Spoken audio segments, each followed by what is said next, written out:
राजधानी रांची के गोदा थाना क्षेत्र स्थित काके रोड के सीएमपीडीआई कॉलोनी में हुई बड़ी चोरी की घटना का पुलिस ने खुलासा कर लिया है।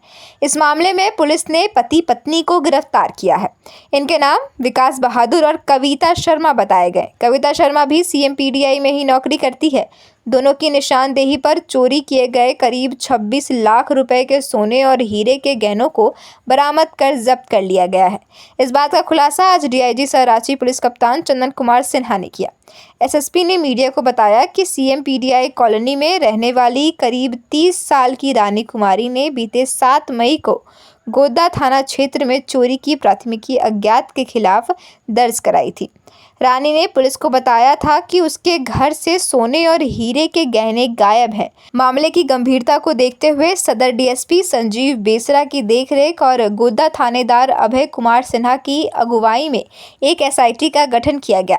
जांच के दौरान पता चला कि चोरी किए गए गहनों को हैदराबाद के मुथूट फाइनेंस में गिरवी रखकर करीब 5,42,000 रुपए का लोन लिया गया था।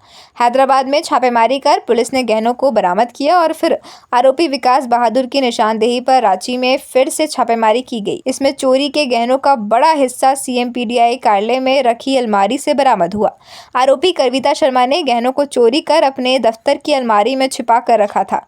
पुलिस ने इस मामले के निशानदेही गुनहगार विकास बहादुर और उनकी पत्नी कविता शर्मा को गिरफ्तार कर लिया है। दोनों सीएमपीडीआई कॉलोनी के निवासी हैं। दोनों ने अपना गुनाह कबूल कर लिया है। उनकी निशानदेही पर गहनों की बरामदी भी की गई है। एसएसपी ने बताया कि बरामद गहनों की कुल कीमत करीब 26 लाख रुपए है। फिलहाल दोनों आरोपियों को न्यायिक हिरासत में भेज दिया गया है और मामले की आगे की जांच जारी है। बायोम है सिर्फ मेडिकल प्रिपरेशन का संस्थान। बायोम बना फिर से एक बार रांची से नीट यूजी में सर्वश्रेष्ठ एवं सर्वाधिक रिजल्ट देने वाला संस्थान। 10th और 12th पास्ड स्टूडेंट्स के लिए नीट की क्लास जल्दी ही शुरू होने जा रहे हैं। Digital classroom, high tech library, individual doubt solving, updated study material, comfortable hostel facility और ट्रांसपोर्ट फैसिलिटी के साथ नीट क्रैक करने का सपना होगा और भी आसान। कॉल 7360066185 और visit Biome, circular road and Hinoo, Ranchi. ये गोंदा थाना में 7 मई को एफआईआर हुआ था, जिसमें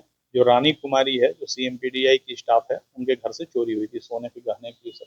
उसके बाद इसका इन्वेस्टिगेशन शुरू किया गया और थोड़ा संदेह वादिनी के द्वारा व्यक्त किया गया था। उसके बाद जिसके ऊपर संदेह व्यक्त किया गया था उसका सारा इंट्रोगेशन हुआ, सब कुछ हुआ। उसने डिनाई किया कि नहीं, हम पर ये झूठा आरोप लगा रही है। लेकिन फिर बाद में जब पुलिस ने इन्वेस्टिगेशन किया तो पता चला, इसके जब अकाउंट स्टेटमेंट को एनालाइज किया गया तो लगा कि कुछ सस्पिशियस ट्रांजैक्शन है। उस ट्रांजैक्शन को पुलिस जब खंगालने लगी तो अल्टीमेटली पता चला कि जिस पर संदेह था वह भी सीएमपीडीआई की स्टाफ है। उसने चोरी की। चोरी में कुछ जेवर उसने कुरियर से हैदराबाद भेजा।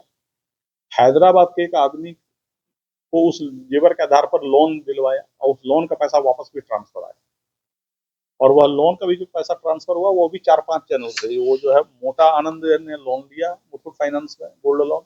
मोटा आनंद के खाते से वो कृष्णा बहादुर खाते में गया। कृष्णा बहादुर से कृष्णा थापा के खाते में गया। वहां से फिर रितेश टोपो, वह भी सीएमपीडीआई के साथ उसके खाते में गया और तब अल्टीमेटली जो चोरी की थी उसके खाते में गया।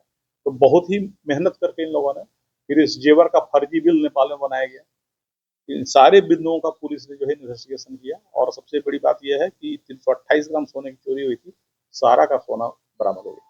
और गिरफ्तारी अभी तक जो हुई है वो कविता शर्मा जिसने चोरी की थी और उसके हस्बैंड विकास बहादुर, इसके दूसरे हस्बैंड है, ये अनुकंपा पे नौकरी करती है सीएमपीडीआई में, कविता शर्मा, और ये शेफ है हैदराबाद में, इसका जो सेकेंड हस्बैंड है।